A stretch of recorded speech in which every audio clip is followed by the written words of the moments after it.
Hey, life is no joke except to the jokers. Life and how to live it is a serious matter. It is risky, full of peril, and there are constant threats to the good we want and to the pursuit of happiness. However, it is undue concern, or concern that takes up too much mental time, that begins the harm. Think back over all the things that you worried about, all the fantastic, catastrophic events that your well-meaning advisors had told you were going to happen. Be pleased that none of them ever happened to you, or else you would not be alive today. 90% of the things you worry about never happen anyway. All of us have had these well-meaning advisors who want to appear larger in the eyes of those they wish to advise, and who immediately rear back and describe every single bad option they can think of that might possibly happen. By the time they have finished, the one who has come for some confidence and some help wonders why he even bothers to live anymore. And the fact is, those things are never really going to happen anyway. It's like a family planning a wonderful trip. While they certainly should be concerned about the condition of the car, the tires, and making sure they pick the proper route, it would be foolish to allow themselves to be completely turned negative with the thought that they might crash and kill the entire family. If that were the case, even if they went, the entire trip would be turned into one nightmare of fear with the specter of chaos looming around every curve, rather than enjoying the wonderful trip they had planned for themselves and their family. A lot of people do that with their entire life. Worry is fear painting pictures in your mind. And if you watch that mental movie too long, you get a false picture of how things really are. Worry is a mental broadcasting station, and more often than not, it is false or at least distorted propaganda. Worry has that sneaky way of stopping short of giving you all the facts. Worry is often the trickery of mentally filtered facts on the negative side, and the bold declaration that these are all the facts. Worry has the mental audacity to suggest that the elevator only runs one way, down. Many times worry is a 5-alarm bell for a wastebasket fire. And worry is a depletion of constructive emotion. It's wasted mental energy.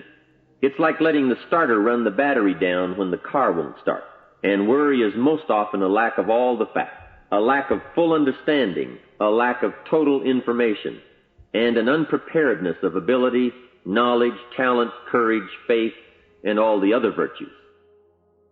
That should give us a better definition of worry, and remember, left unchecked, it can become like a mad dog loose in the house, and the sorrow and pain and regret is too large a price to pay not to do something about it, and to do it now. You see, if you contemplated the total sum of human suffering long enough, it would drive you mad. You must understand how life is: human suffering, man's inhumanity to man, war, disease, poverty, but it must be in what I call its rightful ratio of your mental and emotional time. Worry might well be killer number one, and if it is not the number one physical killer, although doctors tell us worriers die sooner than non-worriers, and we have all heard the expression, worry yourself to death, at least it is the number one killer of dreams and achievement, of energy and vitality and lifestyle. I know the damage and effect of this killer, worry, firsthand. Over a period of some 3 years, I let worry get out of hand. I became a super worrier. I was good at it. The combination of small and big worries about my circumstances, what people thought of me, my finances, my abilities, the future, my progress, all led to a complete physical collapse. A stay in the hospital, emotional, mental, and physical exhaustion, and a deep despair I couldn't shake. A sad picture for a young man who should have been well on his way to carving out his share of opportunity. I am happy to tell you that good fortune came my way, and as many of you may be aware, I met a man, Mr. Earl Shope, with his ideas and inspiration and the help of a very close friend. I worked my way past the minefields of worry and disaster and out into the clear air of mental sunshine. And if I did it, Anybody can do it. I'm not saying it's easy. It took me almost a full year to kick the worry habit. It took practice and much effort, but it was well worth it. Remember, don't ask for the task to be easy, just ask for it to be worth it. Don't wish it was easier, wish you were better. Don't ask for less challenge, ask for more skills. Don't ask for less problems, ask for more wisdom. It's the challenge that makes the experience, and life and its color and meaning and adventure for you is this collection of experiences. To wish them away is to wish your life away. Bring to question now what your mind tells you or what others tell you, and pledge not to go for false alarms. I've had it is a good beginning. This first step will start you arguing with your worry thoughts. Soon you will start to examine your fears and worries to see if they are valid, and you won't let your mind play those mental tricks any longer. It is possible to destroy any emotion you have, including worry and fear, by a very simple process, and that is, analyze it to death. Drag it out on the table and look at it. Weigh it against all of your past experiences. Make sure this one can stand against all the past facts you have. You will now start to use worry instead of letting worry use you. It's a beginning, being in control instead of out of control. You will now let concern and the first signs of worry prompt you to learn, ask questions, and look at all sides in order to evaluate true, positive, constructive action. Now you can say, I will let fear advise me of the facts, but I won't let fear tell me these are all the facts, nor will I let fear determine my reaction to the facts. I will gladly take up the war of faith over doubt, reason over fear, and positive expectation over worry. Here is one of the most important lessons in life to learn. Life and business is like the changing seasons, and the real challenge of life is to learn how to handle the winter and take advantage of the spring. In short, that's it. You see, winter always comes, but so does the spring. Night follows day, but also day follows night. Sure, the tide goes out, but it always comes in. Opportunity follows difficulty as surely as difficulty follows opportunity. The study of ants. What do they do in the summer to prepare for the winter? That's a lesson in life and survival. Happiness, wealth, peace, security, success, safety, friendship, reward, results, and all human achievement comes from a growing ability to understand and handle the changing seasons. Each day, each event, each season brings both expected and unexpected challenges that we must think about and make decisions on. Life is like a stream that flows continuously. The better we understand that, the better chance we have to produce good results out of all of our challenges. You see, disappointment is like winter. It always comes. It is foolish to say, don't be disappointed, but you must learn to discipline your disappointment. If it dominates 51% of your time, you're in trouble. Continued heavy disappointment is like 12 months of winter, and 12 months of winter leaves very little alive. Use the guidelines of seasons to adjust to all the meaningful things that happen to you. So concern, fear, and disappointment, like many human emotions, serve a useful purpose as long as they are kept in their rightful ratio. Left unattended, the weeds take over. Disappointment rules. Worry breaks loose. Fear gets the upper hand, and doubt moves in. But managed, worked, given human action with will and knowledge and purpose, and gardens overcome weeds. Faith overcomes doubt, and confidence pushes worry into a small place. Those times when worry, like winter, takes its heavy toll. So, we tell it like it is. Winter always comes. So does the night. Some happenings in our life will always be a cause for concern. And sometimes concern turns to worry, and worry turns to fear. But remember, that is to be expected.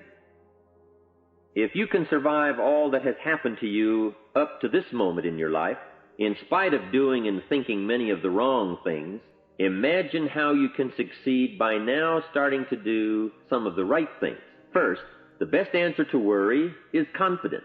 and confidence starts first with awareness. What is the first step?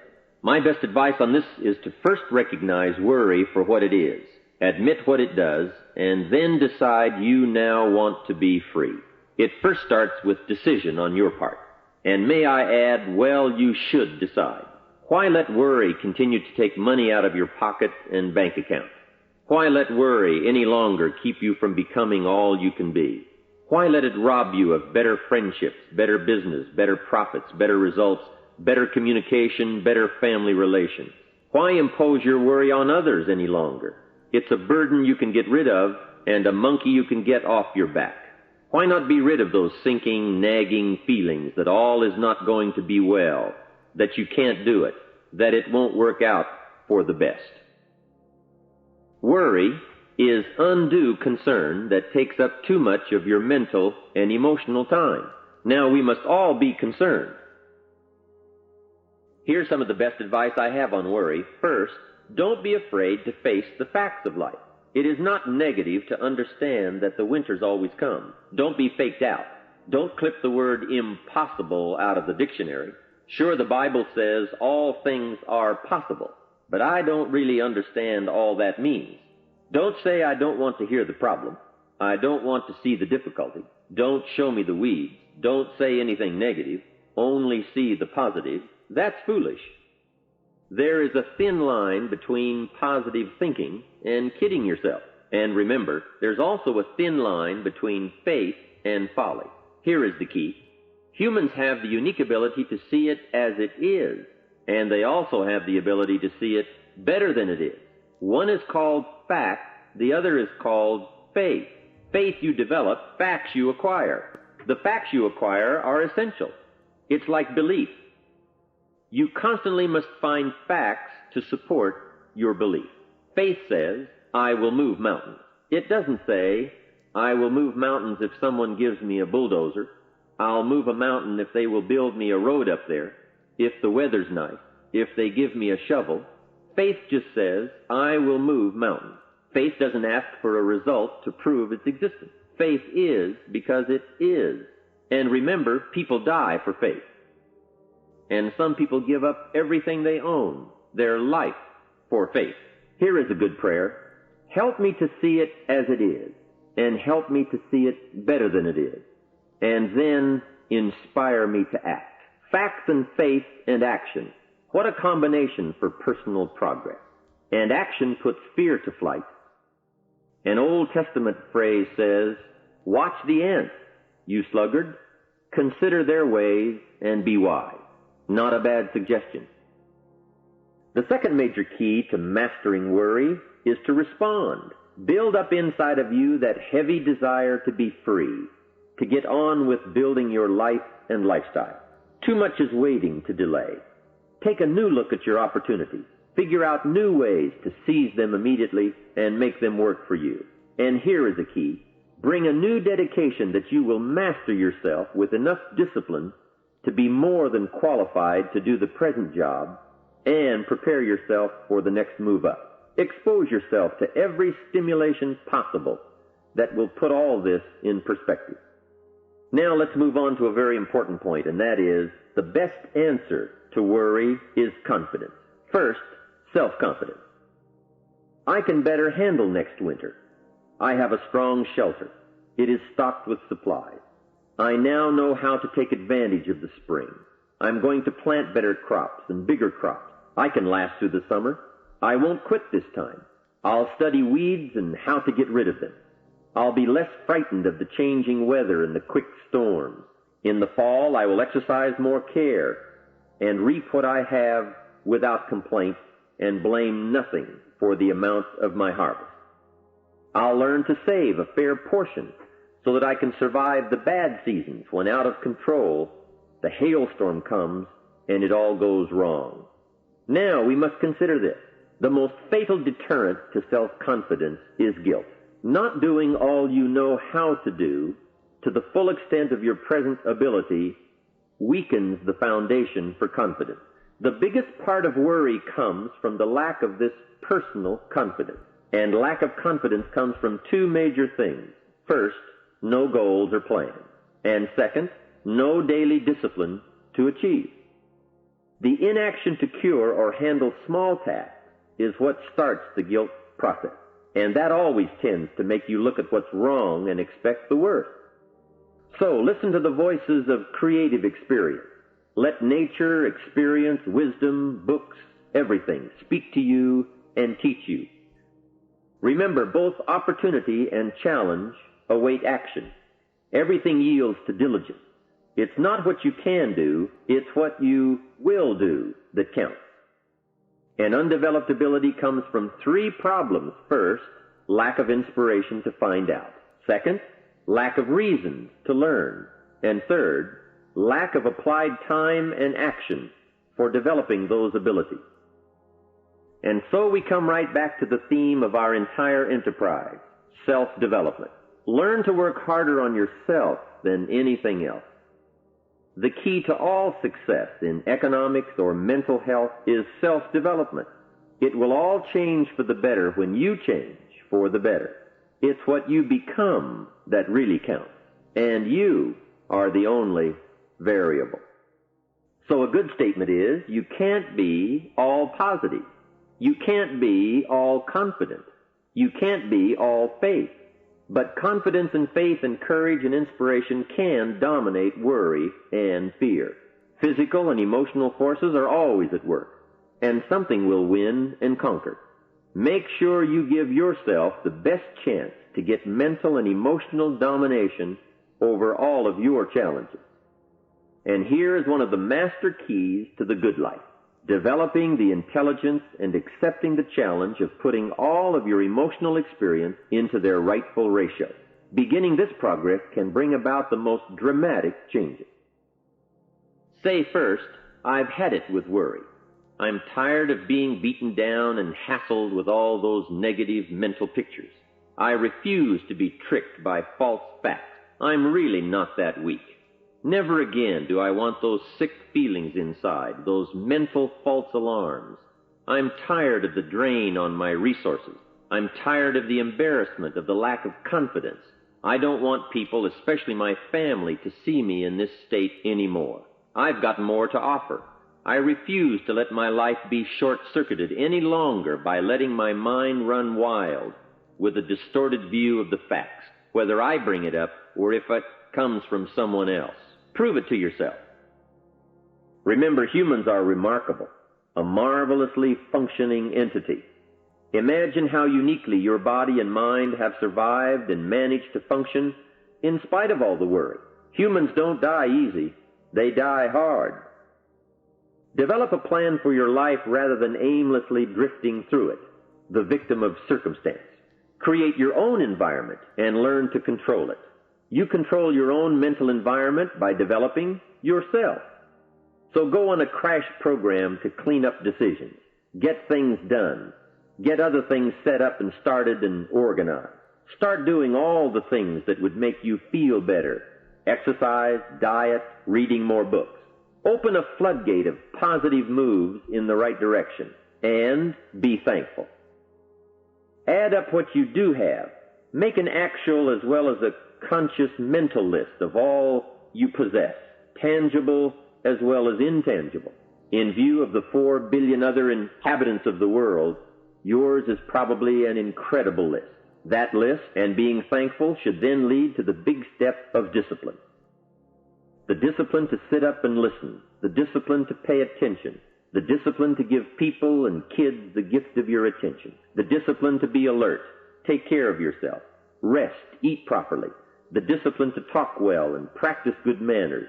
Courtesy is contagious. Take one day and see what a variety of positive steps you can take and projects you can take on. At the end of the day, go over it. Write out the positive steps, the progress on projects, the rest, the exercise, the meals, the hobbies, calls, records, conversations, and letters. Then have a friend help you, as one helped me, to get all the facts and prepare for action. From such a friendship, the greatest gift you can draw is the truth. So talk to yourself right now into a change of attitude. Be persuasive. Go all out. Show yourself the hell if you don't. and the good life of answers and progress if you do. Say to yourself, what a fantastic feeling it must be to stop the panic drain on my mental energy, emotion, and physical strength. Imagine putting all that saved energy and emotion and strength into my action plans for the good life. Hey, accept the challenge. Believe your beliefs, doubt your doubts, stay on the campaign to give worry a bad time. Like being your own conscientious judge, say, I've had it with the presentation of a one-sided story. I sustain the objection that worry has failed to bring out all the facts. I despise these mental courtroom maneuvers that try to belittle my client, me. I demand the whole truth. And if worry will not be silent, I may cite him for contempt of the court of reason. Call up that scene often when worry wants to hassle you with the same old tricks and the same old results. It will work every time.